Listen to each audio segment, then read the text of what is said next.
मुगल सल्तनत में कोनो और के परचम लहराइल बहुत बड़ गुनाह बा। और आप कदाचित ई बात के ना जाने ले कि कलाकार के कोनो सीमा ना हो खेले और अपन मातृभूमि से प्रेम करल कोनो अपराध ना। और यदि अपराध है फिर तो दंड आपके भी मिले के चाहिए और हमके भी, कहे कि हम और आप भी अपन मातृभूमि से प्रेम करेले। और आपके जोधा बेगम,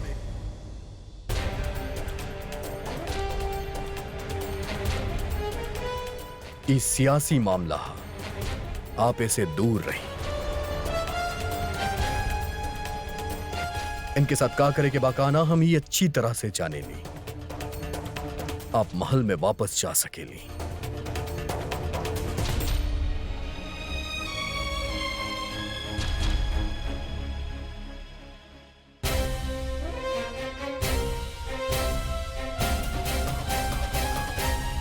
आपन ऊपर लगाए इल्जाम के कोनो जवाब बा तारा पास? के बाड़ा तू लोग? कौना सूबे से बाड़ा? हम वही जैसे बानी हुकुम जहवर और ससुराल बा राजकुमारी जोधा के पीहर हा। हमनी आमेर से बानी हुकुम। हमनी आसपास के सब राज्य में जाके अपन डेरा लगावे नी, खेला दिखावे नी, प्रजा के मनोरंजन करके आगे बढ़ जाए नी। आज तक केहू के भी राज्य में केहू भी रोकलस टोकलस ना, लेकिन आज ही हमनी के पास ये ध्वस्त देख के हमनी के मार मार के बंदी बना ले। पर हमार सवाल के जवाब अभी तक ना मिला। ली परचम तारा पास कैसे? ई ध्वस्त नृत्य में काम आवे वाला सामग्री है। जोना तरह से हम तलवार लेके नाचे नहीं, गाए नहीं, सर पे आग लेवे नहीं, वही तरह ध्वज नृत्य होखेला। एगो कलाकार ओकर प्रयोग करेला।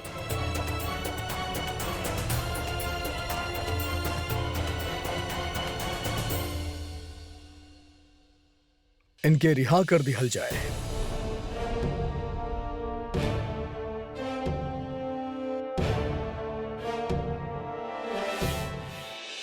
आमेर के राजा साहब आजकल यहाँ हमनी के मेहमान बाड़े और हम उनके शान में एगो जश्न रखले बानी। हम चाहतानी तू जश्न में अपन फन दिखावा। अपन इलाका के फन देख के वो बहुत खुश हुई हैं। घड़ी खंबा शहनशाह, जैसन राउर आदेश।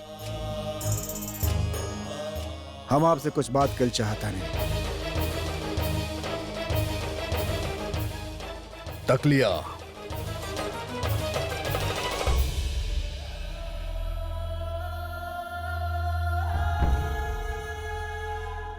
जब भी हमनी कोनो गुनहगार के पकड़े नहीं, आप ओके रिहा कर देवे नहीं। अधम, जो ना दिन तू साचो में कोनो गुनाहगार के पकड़ के ले आईबा, हम ओकरा ना छोड़ब। तारा खातिर एगो काम बा हमरा पास। हमके पता लागल बा कि मथुरा में केहू हमनी के रियाया के सतावता। तू जा पता लगावा वो के हा जे मुगल सल्तनत के उसूल के तोड़ता। जरूर, हम वहां जाके उनके पकड़ब और उनके खौफनाक सजा भी दे। तू सिर्फ ओकरा पकड़िया, सजा हम मुकर्रर करब।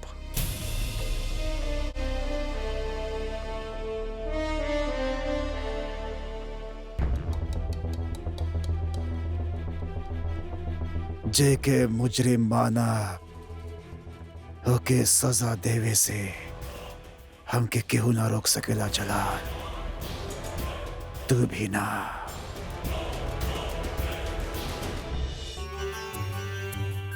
मासा, आप ई सब का कर रहल बानी? ना तका आज उत्सव बा, तो के तैयार करे के बा ना। हाँ आवा आवा, जल्दी बैठे यहाँ। तू लोग लावा, जल्दी जल्दी लावा। मासा, आप रहे दी ना, ई सब लोग बाड़े तो सही हमके तैयार करे खातिर। पर पता ना हमके दूसरा अवसर कब मिली। पता बा जोधा, तोहर शादी में जब हम तोहके तैयार करत रहनी ना, तब लागल रहे कि अंतिम बार तैयार कर रहल बानी। ई चेहरा दोबारा कब देखे के मिली पता ना रहे। और आज हम जी भर के तैयार करब तोहके।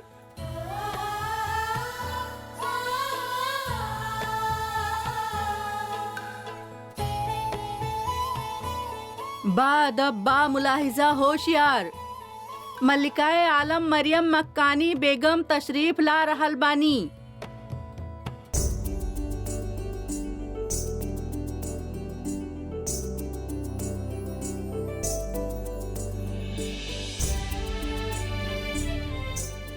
प्रणाम अम्मी जान।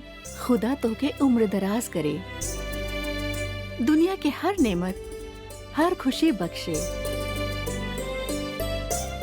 अरे रानी साहिबा, रउआ यहाँ मौजूद है?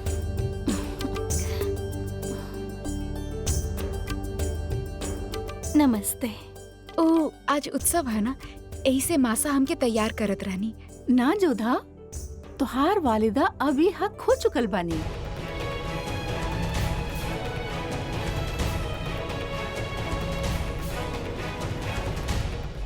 जी अभी अभी तोहार मुंह से हमरा खातिर अम्मी जान निकलल ना, ता अब माँ के हक ता हमार भइल ना।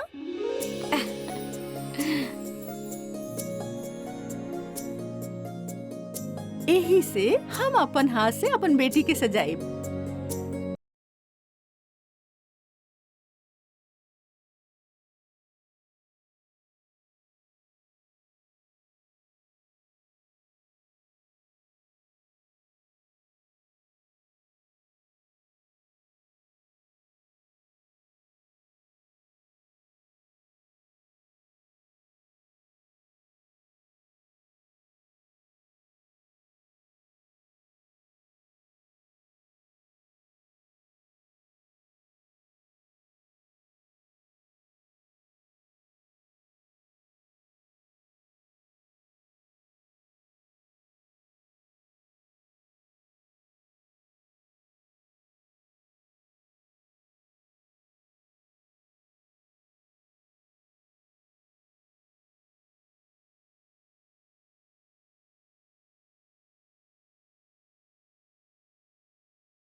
खुशामदीद राजा साहब, तशरीफ रखी।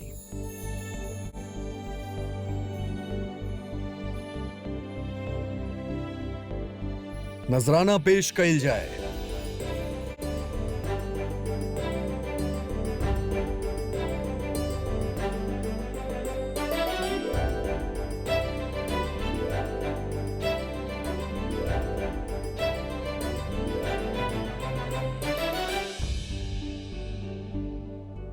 जश्न शुरू कइल जाए।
आपके ये अतिथि सत्कार हमरा सदैव स्मरण रही। राजा साहब, हमके लागल कि आप अपन सरहद से इतना दूर बानी, त काहे ना आपके अपन जमीन के अपन तहजीब के याद दिलावल जाए। शहंशाह, रउआ ये उत्सव के माध्यम से सिद्ध कर देनी कि मुगल और हिंदुओं के बीच के संबंध समन्वय बन सकेला। पर जश्न अभी खत्म ना भइल राजा साहब। आपके आतरान में पेशे खिदमत बा शतरंज के खेल, जे कबो कबो मोहरा से ना खेलल जाला, खेलल जाला जज्बात से। हमार जीवन के आप खेल बना देले बानी और अब इमे हमार माता पिता के भी सम्मिलित कर ले। आज के खेल बहुते खास बा, काहे कि आज ही खेल के जे जीती ओकरा शहंशाह एगो वादा नजर करी है, और वो वादा ई होई कि जो भी उ खेल के जीती उ हमसे कबो भी कैसे भी कुछो भी मांग सकेला। उ हमसे जे मांगी हम ओकरा के देब।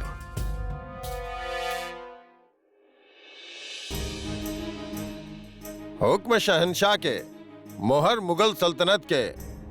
आज जे शतरंज के ई खेल के फतह करी, ओकरा शहंशाह जिंदगी में कभी भी कोनो भी चीज मांगे के हक दे ताड़े। ई हुक्मनामा के जरिया शहंशाह जलालुद्दीन रउआ सबके ई कॉल दे ताड़े कि आज के खेल के गाजी के ख्वाहिश पूरा कइल जाए। और शतरंज के ई मुकाबला में एक और हुई है मुगल सल्तनत के बेहतरीन शतरंज खिलाड़ी बेगम रुकैया सुल्तान।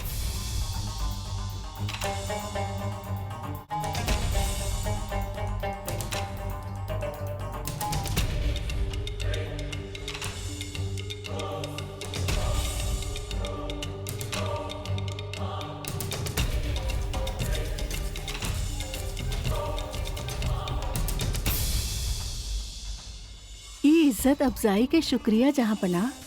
अगर रउआ इजाजत देवे तो हम खुद हमरे साथ खेले वाला खिलाड़ी के चुने चाहब। बेशक आप मल्लिका बानी, आपके पूरा हक बा।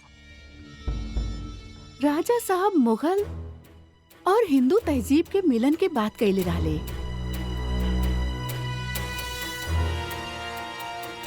ता ई मिलन अब मुकाबला में तब्दील होगी।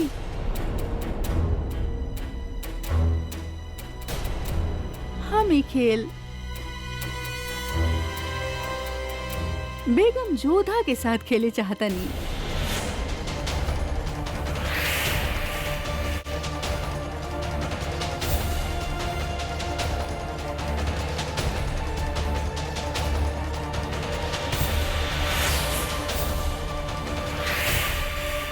हमके बहुत खुशी हुई जब हमार दोनों बेगम ई खेल के मुकाबला करी है। यदि रुकैया ये खेल जीत गई तो न जाने का मांग बैठी उस शहंशाह से।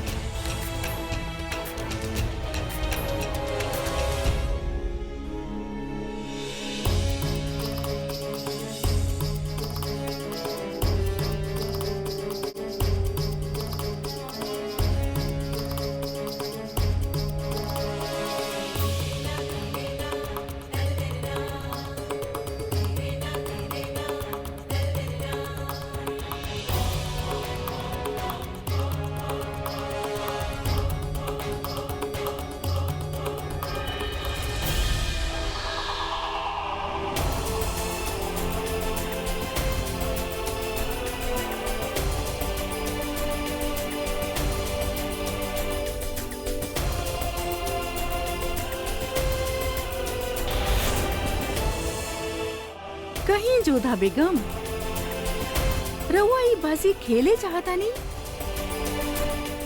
या बिना खेले ही हार कबूल करे चाहत बनी? हमरे यहाँ तब बिना लड़े मृत्यु से भी हार ना मानल जाले। बुलावा चाहे युद्ध के होके या शतरंज के खेल के, हम राजवंशी कभी पीछे ना हटेंगे।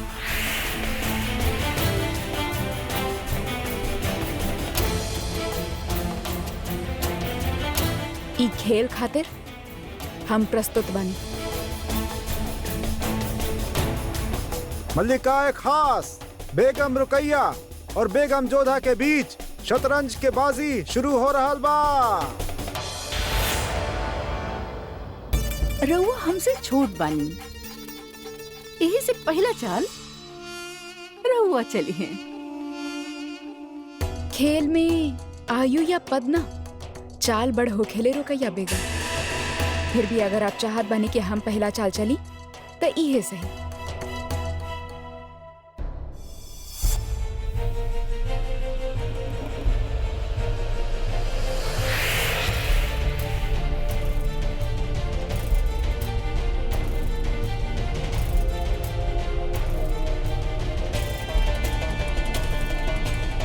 और ई गईल राउर सहसवार।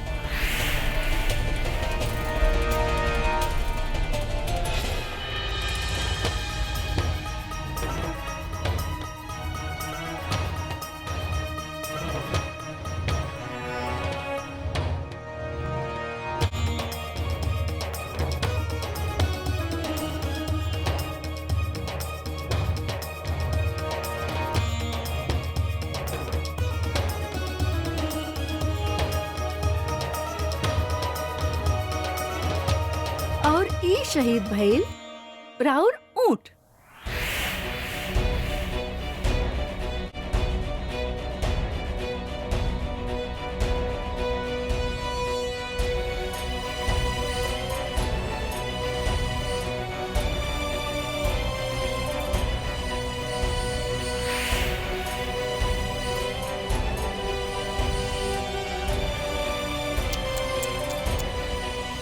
बहुत बड़ गलती कर देहनी रहुआ जोधा बेगम।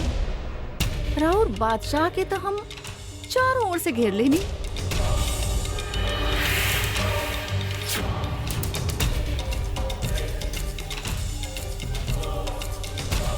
घेर गए लेना राउर शहंशाह।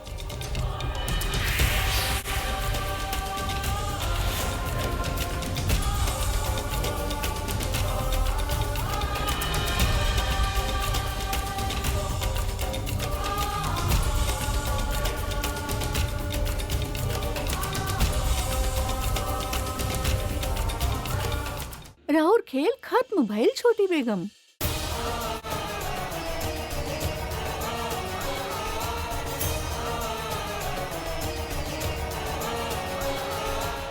रुक जाए।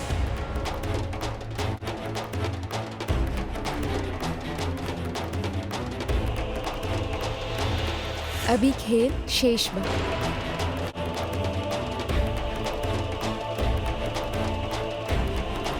हमके शह देवी के शीघ्रता में आप स्वयं ही मात ले बानी। आपकी दृष्टि केवल हमार शहंशाह पे रहे और ओके घेरे के फेर में आप अपनी बादशाह के असुरक्षित कर देंगे।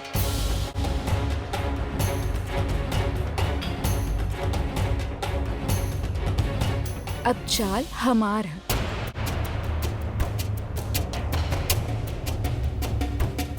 ई शह और ई मात।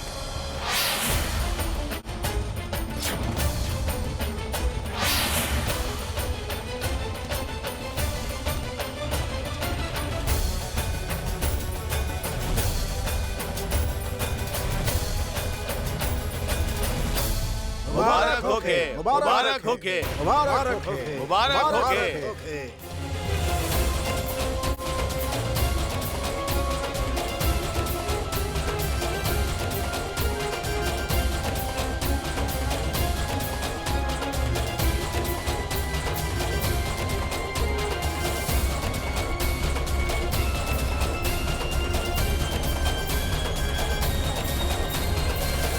जोधा बेगम,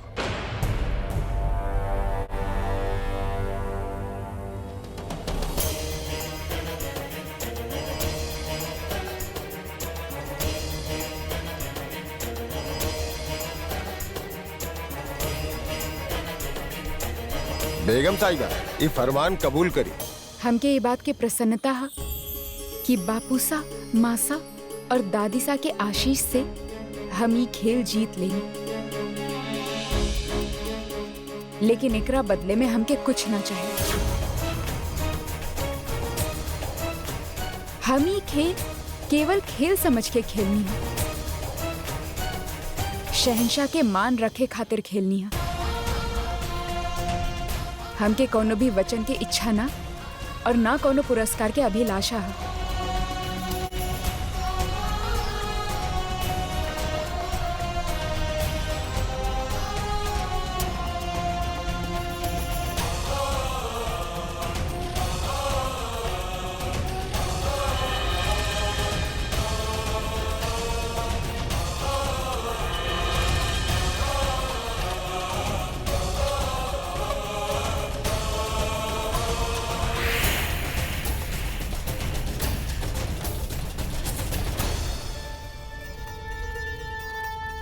ई तरह से कष्ट लेहब त राउर गला पे बुरा असर पड़ी। शतरंज के बाजी का हरनी हम, तू हमके हुक्का पिए सिखाइबा? हमार ऊ मतलब ना रहे बेगम साहिबा। तो का भइल?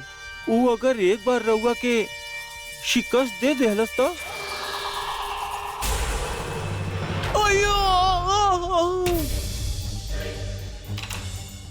ऊ हमके वापस लाके दा।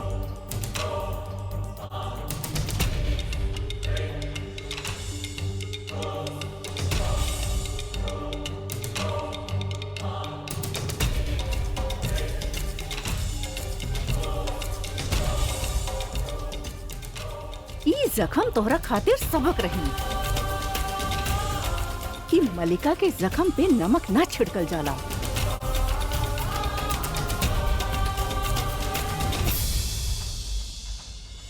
तक लिया।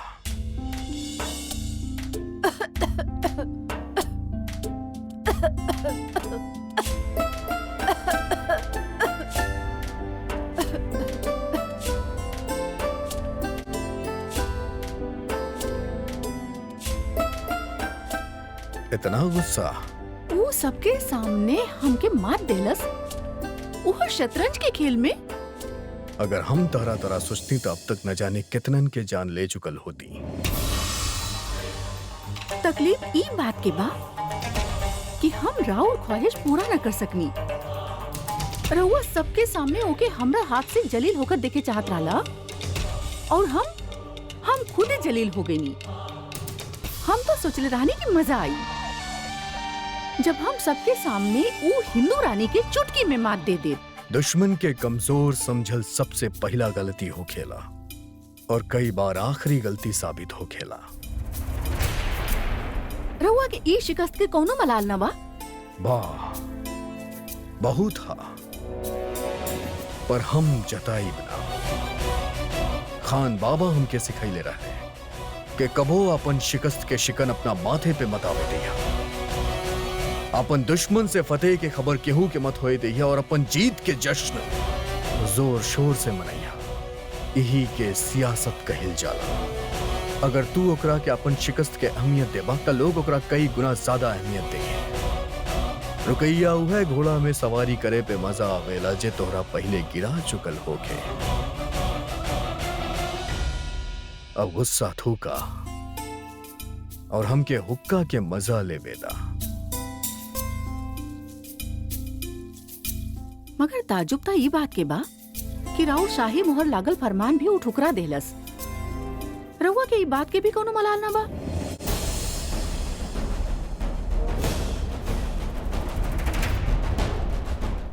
शाही फरमान तो हम ओकरा लेवे पे मजबूर करब ही। बस देखे कि ई बा कि ऊ शाही फरमान के इस्तेमाल कैसे करी।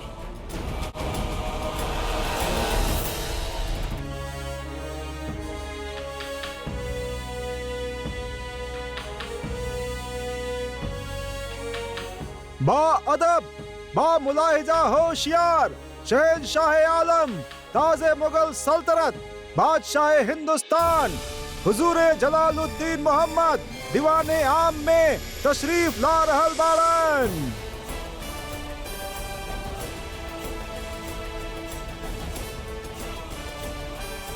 शहंशाह जलालुद्दीन मोहम्मद जिंदाबाद। शहंशाह जलालुद्दीन मोहम्मद जिंदाबाद। शहनशाह जलालुद्दीन मोहम्मद जिंदाबाद। शहनशाह जलालुद्दीन मोहम्मद जिंदाबाद। फरियादी के पेश कइल जाए।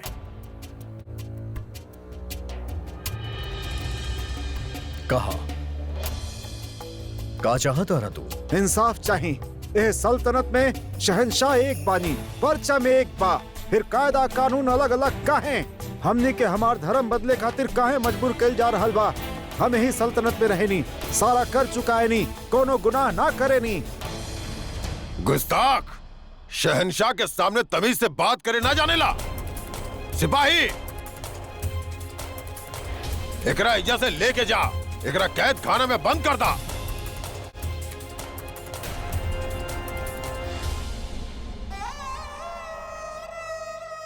ना, आप ऐसा ना कर सकेले।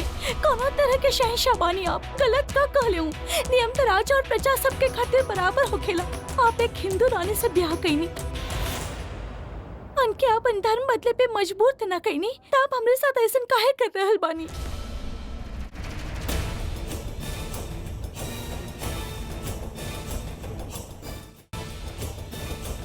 दीवाने आम में फरियाद मिले के इजाजत मिले के मतलब ही नहीं खे कि तू गुस्ताखी कर बैठा। शहंशाह के फैसला पे सवाल उठा के गुनाह कहले बाड़ू।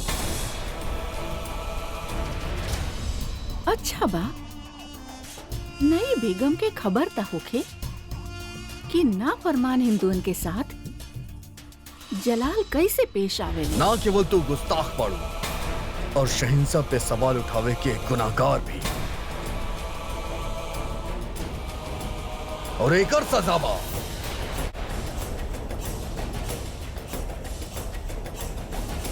इनके बामुशक्कत कैद खाना में डाल दिया जाए।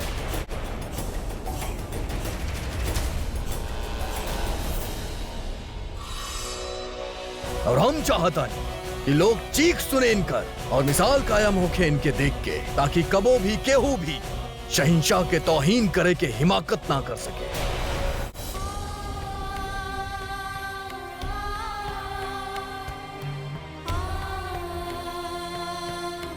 कितना बड़ अन्याय हो रहल बा यहाँ पे। जे सहायता मांगे आए ओके कारागार में डाल देले, वो बिना कोनो दोष के।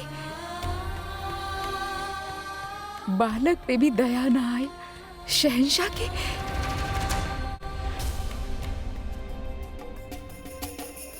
बेगम जोधा,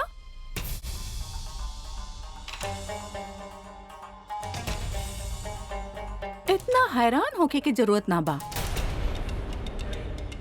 ई हमनी के कौम के ना गैर भी आई, और गैर के साथ गैर जैसन ही बर्ताव कइल जाला।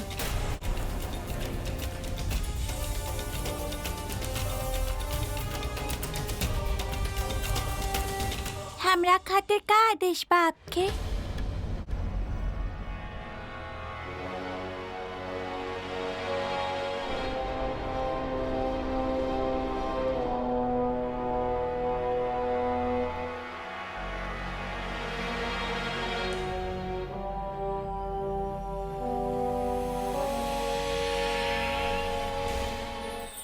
सजा सिर्फ उनकर जे गुनाहगार बा।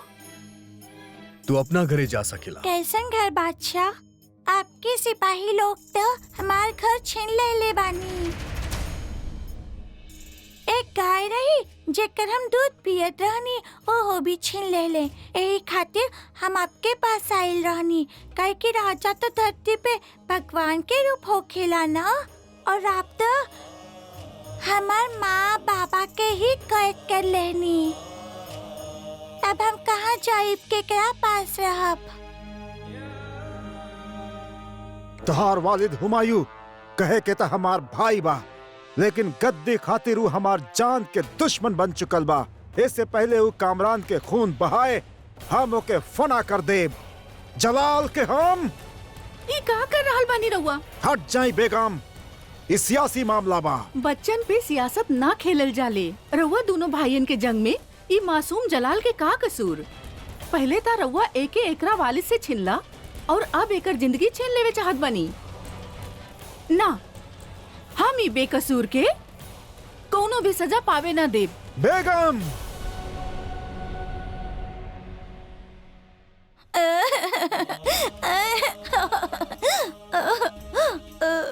मामूली से चोट बा जलाल, अगर इतना मामूली से जख्म खातिर इतना रोईबा तब बादशाह कैसे बनबा? जख्म के वजह से ना रो रहल बानी हम, हमके अब्बू और अम्मी के याद आ रहल बा। तोहार अब्बू बादशाह हुमायूं और तोहार वालिदा हमीदा बानो दुश्मनन के डर से न जाने इस वक्त कहाँ भटक रहल बाड़े, मगर तू हमार हिफाजत में बड़ा बेटा। हम बानी तोहार वालदान की जगह। जलाल सिर्फ हमार जिम्मेदारी ना बा, हमार जिगर के टुकड़ा बाई तक्का भाईलेन कर वालिद वालिदैन के पास ना बाड़े। हम बानी इनकर अम्मी जान।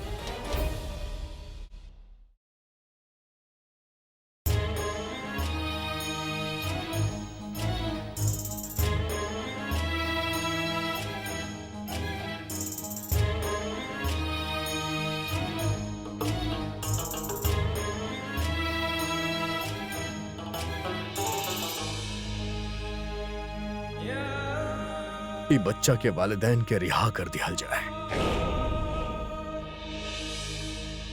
एकर घर एकर जायदाद सब कुछ लौटा दिया जाए। ये आप का कह रहल बानी? शहनशाह अपन फैसला बदले ले ना। आदम,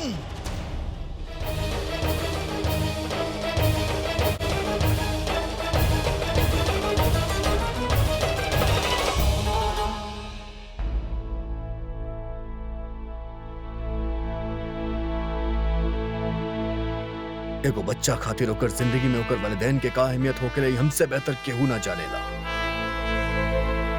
भले ही वो अपन वालिदैन के बगैर पूरा दुनिया के फतेह कर ले, लेकिन फिर भी वो अंदर से अकेले हो खेला।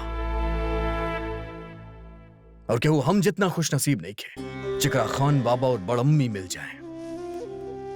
हम ना चाहेले कि कोनो भी बच्चा अपन जिंदगी बिना अपन वालिद और वालदा के बगैर बसर करे। भले ही शहंशाह खातिर होकर अपन फैसला बदलल गलत होके, दीन और ईमान वाला आदमी होके के नाते हम ही बच्चा के एकर वालिदैन लौटाई और हम के एकरा में कुछ गलत ना लागे।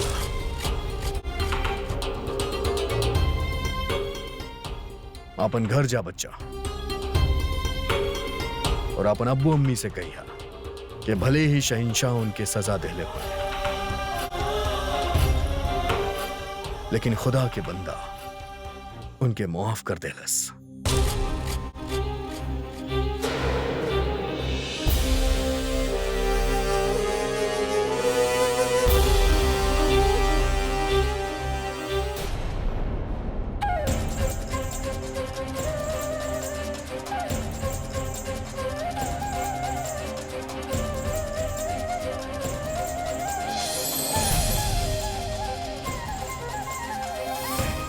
एक कैसन पति देला हमके काना, शहंशाह बन के उनके अन्याय करे में तनिक लज्जा ना आवेले। हमके तो उनके अपन पति कहे में भी लज्जा आ रहल बा। एक ऐसे व्यक्ति के साथ हमार संबंध जोड़ देला जेकर मनुष्य के साथ कौनो संबंध ही ना बा।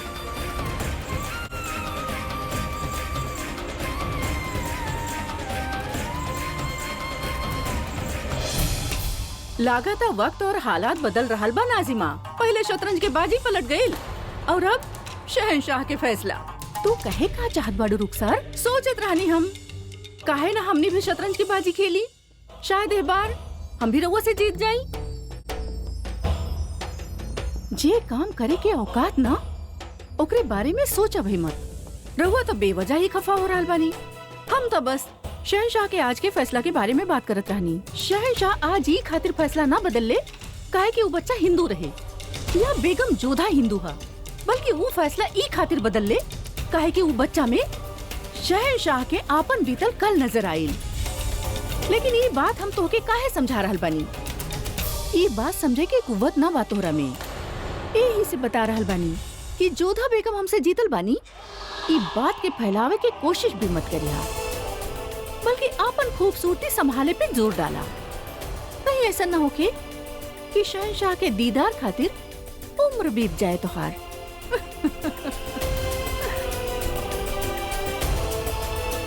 आमेर से निकलना काफी दिन हो गइल बा। ओई जाना केहू राजा बा न कोनो उत्तराधिकारी। ऐसे में कोनो शत्रु के कुदृष्टि आमेर पे पड़ सकेला। हमनी के शीघ्र अतिशीघ्र एजा से प्रस्थान करे के पड़ी। आज्ञा दी। अगर आप वापस लौटे चाहता नहीं तो हम आपके रोकब ना राजा भारमल जी, पर इतना जरूर कहब कि आपके आमेर के लिए इतना फिक्रमंद होके की जरूरत नहीं है। सारा हिंदुस्तान जानेला कि जलाल आपके बेटी से शादी कैले बा। अब आमेर पे सिर्फ नजराना बरसी, केहू के बुरी नजर ना। यदि आपकी अनुमति होखे तो जाए से पहले हम एक बार अपन बेटी जोधा से मिले चाहत बानी। मासा और बापू साथ जा रहल बड़े मोती।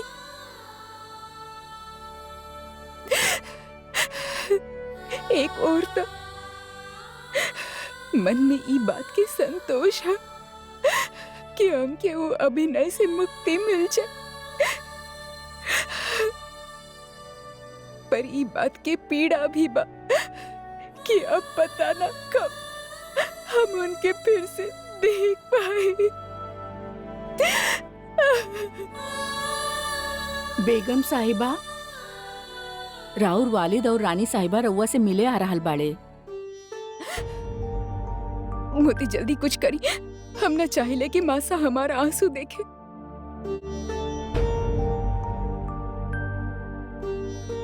ई का ए कोनो उपटन लगावे के समय बा मोती। जाओ जल और वस्त्र लेके आवो।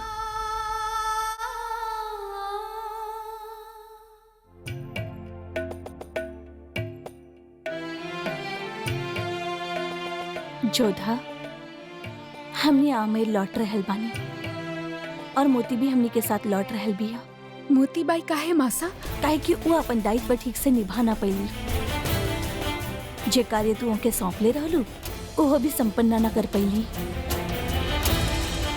परंतु रानी साहब, हमसे ऐसा का भूल हो गई?